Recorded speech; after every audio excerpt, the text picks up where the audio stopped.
Professor Melly Mel, the Dahoodpostman. Who I'm here with today? Rolo Wick. Rolo Wick, good to see you, bro. How you been? I've been great, man. God is good. God is good, man. God is good. All the time, as they say. Time. Rolo, been seeing Suge Knight. Got a podcast or something from the, I guess from prison, podcast from the prison. I don't even remember what it's called, but I know he got some guy named Dave Mays working with him. And he's been going through, he's been talking about Bob James, he's talking about Reggie, he's talking about Death Row, Snoop Dogg, Dre. He's been saying a lot of things, but here's the thing, man, what people fail to understand. When you got one finger pointing at someone, think about the three you got pointing back at you. Right. So this is why we do more on the educational side, the history side, and we try to stay within that vein right there because it's important that we understand history. History is medicine for a sick mind, but within history, there's a variety of human experiences. We know history is not only about what happened, but how we think about what happened. And that's why we like sitting down with you. So there was a moment when Suge was sleeping on somebody's couch. Do you recall that? Yeah, he was all them niggas was hiding. G Lin, G Down, all of them. They was all hiding the nigga when I used to come over there. You know. He was only like I told you, man, listen, for a millionaire, listen, I'm gonna tell you one more time. You're 100 million strong. I'm 100 million strong, right? And then I probably got access of another 400 million in access, right? Mm-hmm. So why the fuck do you want to come to the ghetto and do ghetto shit? I'm just telling you, a rich motherfucker like that, because he have in his mind, because he don't have no comprehension of life itself, because he used to think watching gangbangers grow up or watching tough guys, he always wanted to be that. You know what I'm saying? You gotta understand about these kind of characters, man. He never came there with an ideal of looking at all the ruined homes in the neighborhood or looking at Figueroa Street School, elementary, what can he do better? No, he didn't have that intention. No, what he thought was he could come over there with his money and solicitate our women's and downpour people and think people supposed to look at him like he's a king. No, we looked at him like a fool. The other niggas clinged to him and was hanging around trannies and doing gay shit with that nigga. You know what I'm saying? I'm just keeping it real. Real niggas hated that nigga. That nigga came to our neighborhood and fucked up our neighborhood and gave more dumber niggas that didn't even have no 5th grade education money. So when you give niggas like that money, you see what the hood come out to be. They had a whole house down the street on 107th between Denver and Hoover. This how low life they is. Them niggas rather put money and rent a house and throw a bunch of hoes in there, women's, our black children's, and put them on drugs or ever give other women to go get the pretty woman they want and put shit in their drinks where they can get delusional and thinking that they don't have nowhere to go and they got to come with them. So this is how they get their girls. See, the girls is never coming willingly. I'm telling you, this how I go on the streets. This how I go on the fucking streets and I give a fuck. You know what I'm saying? Because our black people are sad. This once again, you got a multi-time millionaire. This is what he did. So on his broadcast, he's showing you, yeah, he's getting out soon. He's showing you what he thinks he's finna come back and do. Like I said, it's a vigilante crew finna knock his ass down. Like I told you, I'm the one who took Bone on his first mission. I give a fuck. Bone didn't do it right, but I'm gonna do it right. And that nigga know it. And what I'm trying to get to is, all I seen when that nigga was over there was people and girls go down. Girls with good education had good jobs. I seen nothing but death rise in our community amongst over there, and innocent people was dying because that nigga came.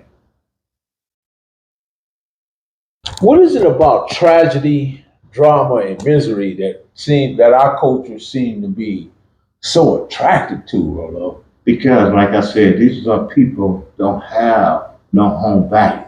We fucking with people don't even know nothing about home value. These is people that would get out the bed, won't even sweep. These is people that get out the bed, won't even pick up trash or ask their moms of what they need to do. Even though it's women's in the house, they won't even wash the dish. They'll add on to the dish and they'll take the kid lunch. So you see what kind of people we're dealing with?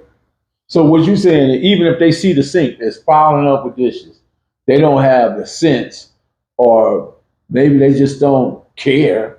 Hey, listen, to wash the dishes. I'm gonna tell you something. I'm gonna tell you. I can put it in a more better way than like this. You know, all them dudes know we all came from the bottom. But all them dudes want to act like they live in Beverly Hills and they're going to a Hollywood to be on the movie and play a script every day. That's why I tell you, every nigga play a role, and what role and what script you're going to play today. You know what I'm saying? Mm-hmm. So we are still living as Sambo niggas. Entertainment. Entertainment can always keep us down because everybody want to be famous.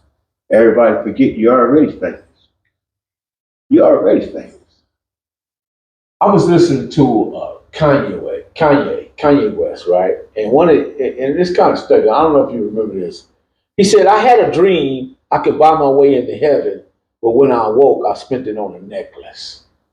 That seemed to be the mindset, definitely, of everybody today. Thinking that they can buy their way into heaven, but yet they're taking all their worldly goods to spend on things that's not necessarily valuable in regards to saving the soul or keeping yourself right based on universal principle. Because once again, every man, like you said, is born into sin. 666, the mark of the beast is among you. Because every man live below his neighbor. Think with his head of his dick or his ass. What's going on in this world right now? That's true. Until we blow up the mindsets that average and mediocrity is acceptable, we got to blow up those mindsets because we would never manifest excellence. I don't think our people understand that, because we're living at a very, very, very low vibration, Bolo. Well, it's like this. It's like one you cannot tell to come. They got to come on their own, and they got to feel the pain when they're tired. They got to feel where their mouth have nasty taste even when they eat good food. They got to feel even when they speak, they don't feel value when they speak. So when they can feel themselves and understand themselves, they self is going down an empty road. That's when they turn around. But if you bring a deadbeat back into just say like this, you bring a wet fruit and what dry fruit is, it's going to make the other one eventually turn bad too. So therefore, people, we the only race to always say, oh, it's okay that he did that and all this. Well, it's not okay. Because now you're giving him the opportunity to do it again. We don't never score our people. We always embrace the stupidness, but we say the truth is stupid. You get what I'm saying? That's what's wrong with our people.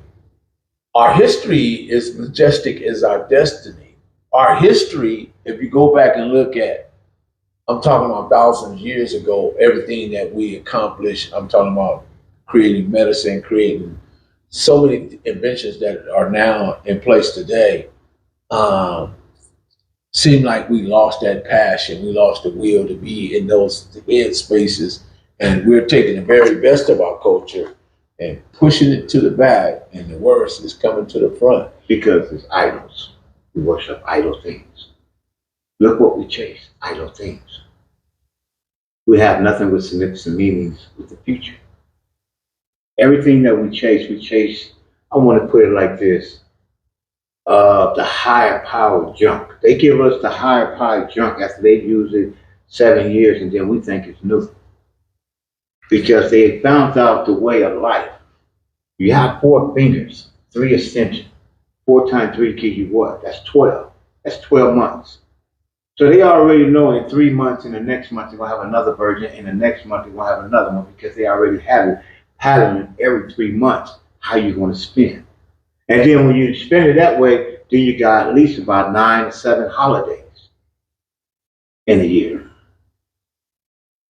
In biblical terms, do we believe that it is a cure for everything? Do we believe that, or is that a good way to even believe? Yeah. So close your wants. See, our wants will journey into a freaky thought. That's why to understand your thought before it become into what? Reality. So our thoughts is fucked up before we think it. See, it's the thought of the thinking that manifests into life. So you got to understand what they thinking and what they thought was before they think it. So you understand it was a freaking nature and they already who they is. You cannot change what is and what it is unless it want to be changed. And these youths do not want to be changed because they understand one thing in life. They're scared to be by themselves. They're scared to understand righteous. See, when righteous cling to you, it make you leave everything that you had alone. Because when you're righteous, you cannot take nothing wrong with you. So they feel what they have wrong, that's their God and that's their power. If Suge was to get out today, you think he could rediscover or recover or be that music exec that he once was? Is that even capable for him at this time, or he's just grasping for straws? No, his destination is what it is because his health was going to kill him. That's one thing rich people can't buy. They party so much and they put so much toxins and so much shit in their lungs and liver, it can never be recovered. At the end, they use up their good youth to stand up late. You understand? It's a good thing that he's a producer because when he stay up late, he never get the vitamin D from the sun. So you can understand how he deteriorates himself. But as you ask that question, though, because he still have fantasies and things that he say he ain't fulfilled out in the people who he dealing with. So it's always telling the outcome. He always think he can deal with shit and make it go. No, if it's shit, it is shit. Manure only can do one thing: fertilize the trees. That's it. Why do we attack each other so much in this culture, from your perspective, in your opinion? It seems like now that the internet has become fertile for attack. You know, that's why I believe the Suge started this podcast because now he's attacking Dre. He's come after Reggie. He's come after Snoop. I'm glad you said that. Whoa, man, listen, we all right. We had went to a summer jam, a pajama jam thing, or TV. Then I was there with them, not with the Death Row shit. So when I had seen Snoop, I swear to God, when I had seen Snoop, Snoop was over there. He was outside the door. I think it was Second to None and Squiggy Rudin. They was up on stage performing. So I went over there, listened to Squiggy Rudin. They was telling me to come back over there with them, but I didn't want to hear it. I walked outside, seen Snoop. I don't know if Snoop remembered it. Snoop had two badass pictures on the side of him, but Snoop like he was in tears because that was the time that I think Suge got sent some niggas to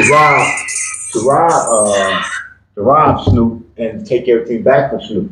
So Snoop still came to Pajama Jam party, and I told Snoop, I said, "Don't you even worry about it, nigga. Their bro needs you. You don't need that, nigga." You watch, you're gonna be somebody. That nigga not. If Snoop remember me, he'll tell you. I told that nigga that at the Pajama Jam when they was trying to diss Snoop. What year was that? I wanna say it had to be like 90, damn, it had to be like 97, 98. Mm-hmm. Because we had went to 97, 98. It had to be that year.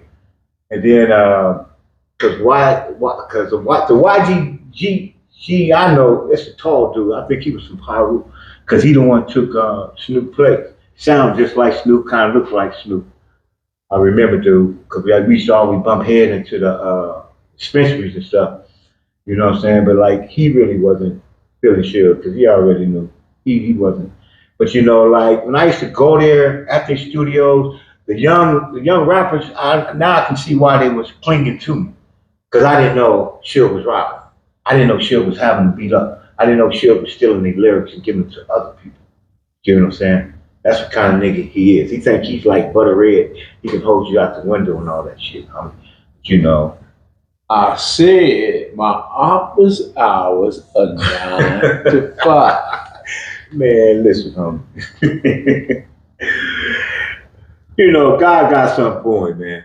You know, this is one thing. I've never seen nobody escape what they supposed to get, what the Creator got for you. And his death is going to be out there trusting them low life ass motherfuckers. They don't want, and he brought himself, and if he made a promise to do, he better keep it. He definitely built himself up, and he also destroyed himself.